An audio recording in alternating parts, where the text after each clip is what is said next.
लखनऊ से राजनाथ सिंह जीत की हैट्रिक लगाने की तैयारी में हैं। उन्होंने कल ही लखनऊ में नामांकन भर दिया है और उसके बाद राजनाथ सिंह ने न्यूज 18 इंडिया से बात की। उन्होंने दावा किया कि इस बार बीजेपी यूपी में सभी 80 सीटें जीतेगी। आज हमारे साथ भारत के रक्षा मंत्री और वरिष्ठ भाजपा के नेता राजनाथ सिंह जी के साथ हम सफर कर रहे हैं, चुनावी सफर, और लखनऊ से हम मध्य प्रदेश जा रहे हैं। और कल ही राजनाथ सिंह जी ने अपना नॉमिनेशन फाइल किया है। लखनऊ से तीसरी बार सांसद बनने के लिए राजनाथ सिंह जी वोट मांगे। राजनाथ सिंह जी शुक्रिया बहुत नेटवर्क 18 से बात करने के लिए। बहुत बहुत धन्यवाद। राजनाथ सिंह जी, मैं पहला सवाल पूछना चाहूंगा कि प्रधानमंत्री ने राहुल जोशी जी को CNN न्यूज 18 को एक लंबा इंटरव्यू दिया है 2 दिन पहले। उसमें कांग्रेस मैनिफेस्टो पे प्रधानमंत्री जी ने पूरा हमला बोला है। एक बात वो कह रहे हैं कि इस मैनिफेस्टो में मुस्लिम लीग की छाप है, माइनॉरिटीज के लिए कुछ प्रॉमिस किए गए हैं और पुराने वक्त में कांग्रेस ने मुस्लिम रिजर्वेशन लाने के लिए कई बार कोशिश भी की है। आप इसको कैसे देखते हैं? क्या ये बड़ा मुद्दा है इस इलेक्शन में? देखिए, मेरा तो यह मानना है कि जाति, पंथ और मजहब के आधार पर राजनीति नहीं की जानी चाहिए। राजनीति का आधार होना चाहिए इंसाफ और इंसानियत, जस्टिस एंड ह्यूमैनिटी। लेकिन कांग्रेस ने आज़ादी हासिल होने के बाद से ही लगातार, क्या मैं कहूं कि आज़ादी हासिल होने के पहले भी जब कांग्रेस पार्टी लड़ती रही है, बराबर इन लोगों ने जाति, पंथ और मजहब के आधार पर देश को बांटकर अपना निहित राजनीतिक स्वार्थ पूरा करने की कोशिश की है। इन लोगों को इससे बचना चाहिए। अब लोग तो इस सीमा तक चले जाते हैं कि साहब धर्म के आधार पर हम आरक्षण देंगे, जबकि आप जानते हैं कि हमारे यहाँ ऐसी संवैधानिक कोई व्यवस्था नहीं है। संविधान इस बात की इजाजत नहीं देता है कि कोई धर्म के आधार पर आरक्षण करे। लेकिन लोगों को गुमराह करके, लोगों को प्रलोभन देकर लोगों का समर्थन हासिल करना, ये एक कांग्रेस की बहुत ही पुरानी फितरत है और आज भी उसी फितरत पर काम कर रहे हैं। और यही कारण है कि धीरे धीरे उनका अस्तित्व अब समाप्त होता जा रहा है। मुझे लगता है कि पूज्य महात्मा गांधी ने जब आजादी हासिल हुई थी उसके बाद कहा था कि कांग्रेस को भंग कर देना चाहिए। बहुत सोच समझ कर उन्होंने कुछ कहा था महात्मा गांधी ने, लेकिन इन लोगों ने पूज्य बापू की बात को माना नहीं। और आज उनकी हालत यह हो गई है कि जनता ने ही फैसला कर लिया है कि जो पूज्य बापू ने कहा था कांग्रेस के संबंध में, कांग्रेस को समाप्त करने की, अब बापू की मुराद को कोई पूरा करेगा तब हम ही लोग पूरा करेंगे। राजा जी, एक बात और राहुल गांधी ने जो बोली है कि हम एक्सरे करेंगे, हम वेल्थ का किसके पास कितनी जमा पूंजी है उसका पूरे का एक एक्सरे होगा, फिर उसको हम जिनको ज्यादा जरूरत है उनको दिया जाएगा। और इसी को इनडायरेक्टली इंडोर्स किया है इंडियन ओवरसीज कांग्रेस के चेयरमैन सैम पित्रोदा ने भी। उन्होंने कहा कांग्रेस में, ये अमेरिका में इस प्रकार का सिस्टम है कि 55% आपकी संपत्ति, यदि परिवार का कोई मुखिया यदि उसकी मृत्यु हो जाती है तो 55% यानी 55% सरकार को चला जाएगा, 45% शेष बचेगा। मैं समझता हूं कि इससे तो एक जबरदस्त आर्थिक मंदी पैदा होगी और इस देश को आर्थिक संकट से गुजरना पड़ेगा। मेरा मानना यह, जब तक लोगों के अंदर ये इनिशिएटिव नहीं होगा कि हमको यह हासिल करना है इसलिए हमको इन्वेस्ट करना चाहिए, काम करना चाहिए, लोग काम क्यों करेंगे? और यह बात केवल मैं नहीं कह रहा हूं, मैं जानता हूं, कोई नाम मैं भूल रहा हूं कि मिस्टर फ्रेडरिक थे, माने जाने अर्थशास्त्री, उन्होंने भी इस बात को कहा है। यह तो बहुत बड़ी आर्थिक तबाही और आर्थिक तंगी लाने वाली यह सोच है। मैं गांव में घुमा हूं यूपी के पिछले कुछ दिनों में, वेस्ट यूपी में, सेंट्रल यूपी में, तो गांव में भी अब लोग बात कर रहे हैं कि हम अपने बच्चों के लिए कमाते हैं, जमीन बनाते हैं, जायदाद बनाते हैं, ये सरकार ले जाएगी क्या? और एक्सरे मतलब हमारे पास 4 गाय है, 3 गाय हैं, तो जमीन हमारी क्या मतलब किसमें बांट दी जाएगी? नहीं, की सोच यही है और इसका खामियाजा इनको भुगतना पड़ेगा इस बार। माने महात्मा गांधी ने ऐसा नहीं सोचा। आजादी, जिन लोगों ने आजादी की लड़ाई लड़ी है उन लोगों ने कभी ऐसा नहीं सोचा। हमारे भारत के संविधान निर्माताओं ने ऐसा नहीं सोचा। ये पता नहीं सो कॉल्ड इनोवेटिव आइडिया इनके अंदर कैसे आ गया, ये बात हमारी समझ के परे है। बस इतना ही मैं कहूंगा, विनाश काले विपरीत बुद्धि। एक कैंपेन जो सर कांग्रेस काफी ग्राउंड पे चला रही है, बड़े बड़े नेता बोल रहे हैं उनके कि भाजपा 400 पार इसलिए मांग रही है कि भाजपा संविधान बदल देगी, रिजर्वेशन खत्म कर देगी, अगला इलेक्शन ही नहीं होगा। बड़े बड़े नेता कांग्रेस के ये कह रहे हैं। मैं कांग्रेस के मित्रों से कहना चाहता हूं कि बाबा कब तक आप लोग जनता से झूठ बोलते रहोगे? कब तक जनता की आंखों में धूल झोंकते रहोगे? भारतीय जनता पार्टी पूरी तरह से इस बात के लिए कमिटेड है कि हम संविधान के बेसिक स्ट्रक्चर में कोई परिवर्तन नहीं करेंगे। बार बार कह चुके हैं, हम लोग जो कहते हैं वो करते हैं। भारत की राजनीति में हमारी एक साख है, हमारी विश्वसनीयता है, हमारी क्रेडिबिलिटी है। हम उस पर किसी भी सूरत में प्रश्न चिन्ह नहीं लगने देंगे। जो हम कहा है हमने वो करेंगे, जो कहेंगे वो करेंगे। आरक्षण रहेगा, आरक्षण रहेगा, आरक्षण रहेगा। एक मैं और बात आपसे पूछना चाहूंगा कि जब इस बात की कांग्रेस की ही बात हो रही है, जो उनका कैंपेन है, उस कैंपेन में राहुल गांधी ये कह रहे हैं कि देखिए मोदी जी तो मुझसे डरते हैं, सिर्फ मुझसे ही डरते हैं, मैं ही एक लीडर हूं जो खुल के बोलता हूं। आप एजेंसी, ईडी, सीबीआई ऐसे सारे ऑपोजिशन लीडर्स को, केजरीवाल जी को जेल भेज दिया, हेमंत सोरेन जी को जेल भेज दिया, तो मैं नहीं डरता मोदी जी से, मैं खुले में लड़ रहा हूं। अब मोदी जी के कितना भयभीत होने वाले आदमी है तो देश जानता है।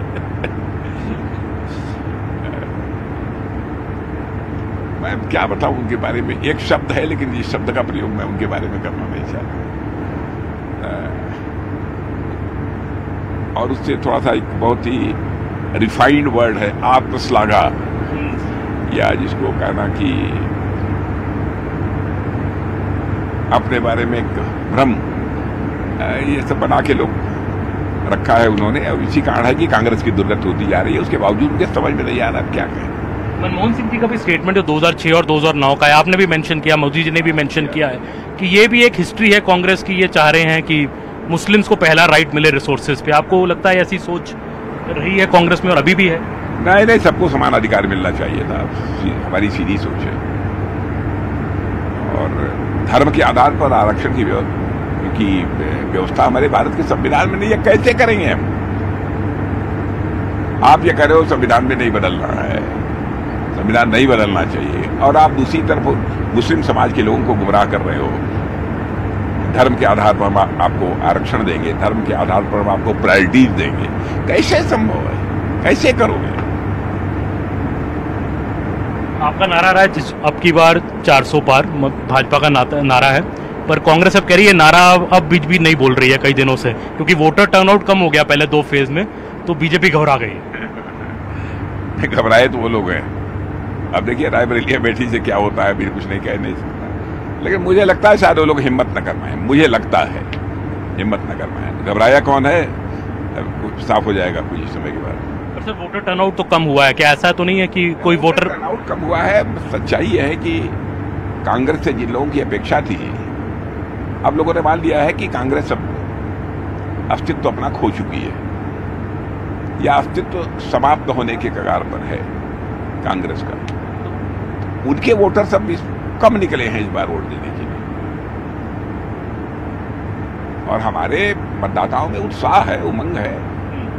वो जानते हैं कि मोदी जी के नेतृत्व में भारत की अंतर्राष्ट्रीय जगत में प्रतिष्ठा बढ़ी है, दुनिया में भारत का कद ऊंचा हुआ है, देश की अर्थव्यवस्था भी काफी मजबूत हुई है।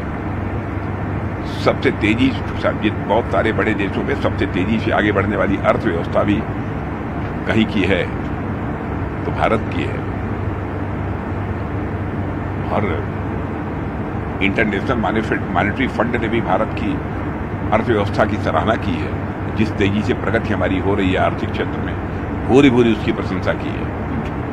मोदी ही बड़ा फैक्टर लग रहा है सर इलेक्शन में। आप मोदी जी के चेहरे पे इस इलेक्शन में मैं देख रहा हूँ, ये 19 में और 14 में भी इतनी बात नहीं थी, आप तो अध्यक्ष भी थे 14 में जब इलेक्शन हुआ। इस बार बीजेपी बिल्कुल मोदी जी के चेहरे पे, मोदी की गारंटी। बिल्कुल मोदी जी के चेहरे पर चुनाव लड़ने हैं, ये कहने में मुझे कोई हर्ज नहीं, ये सच्चाई भी है, क्योंकि उन्होंने 10 सालों में करके दिखाया है। जो कहा था सब किया, और जो कहा था वही नहीं किया बल्कि उससे अधिक किया।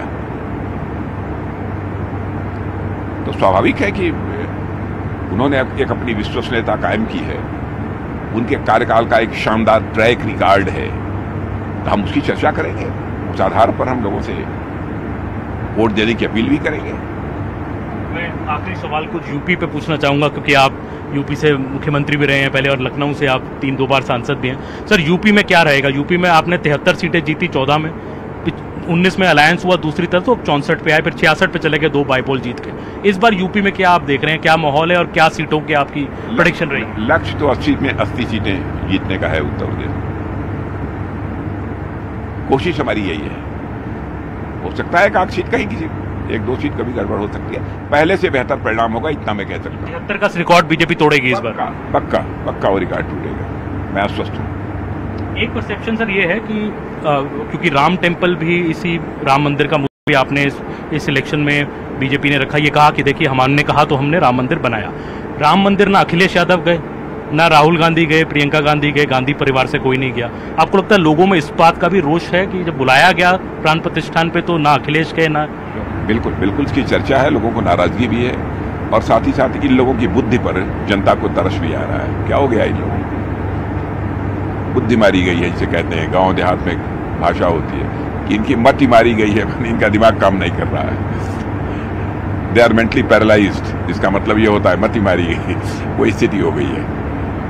तब कहा था कि बीजेपी का फंक्शन, आरएसएस का फंक्शन है तो हम नहीं जा रहे हैं, और तो प्राण प्रतिष्ठान हुए भी कई महीने हो गए। आरएसएस का फंक्शन नहीं था, कुछ राजनीतिक पार्टियों के लोग आए थे, लेकिन वही मैंने कहा ना कि कांग्रेस की हालत बहुत मति मारी गई है। मैंने कांग्रेस पार्टी की बात में कह रहा हूं कि दे आर मेंटली पैरालाइज्ड हालत में।